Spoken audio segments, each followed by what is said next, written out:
Basta mga lalab, so maura ning ato ang putahe karong adlaw. Lahi po ning sinabawan diri basta sa syudad no kay kuan nilang gamit ning corn ba or sweet corn.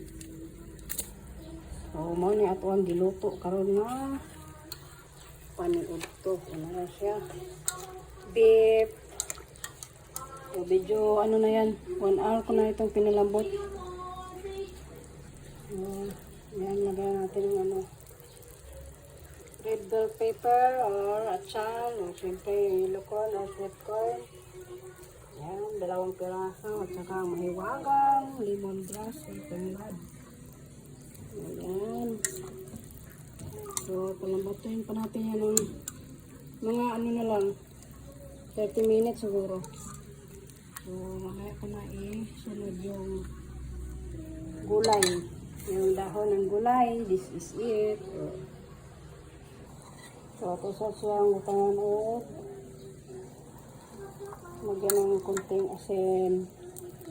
Kanina kasi pa pinalambot ko na yan kanina. Maliit lang tubig yung nalagay ko. So, ano na siya. Bitsin. Kasi hindi ako mahilig sa ibang pampalasa. Kaya bitsin lang aking gamit.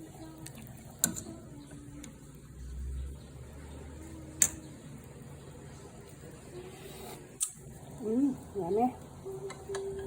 So, palambutin pa natin ng mga 30 minutes para masarap siya kainin.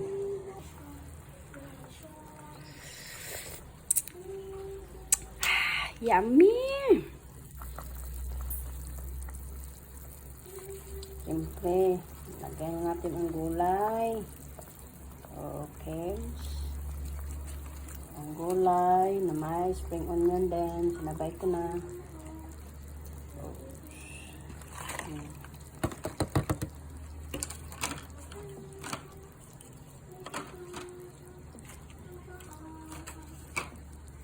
Tsaka yung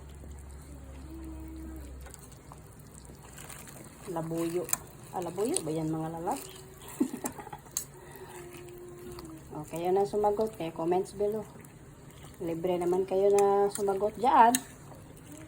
Or mag-comments. Wala namang bayad at pagko-comments. Kaya sana mag-comments din kayo. Pwede nyo rin siyang i-share. Yan. It's a yummy.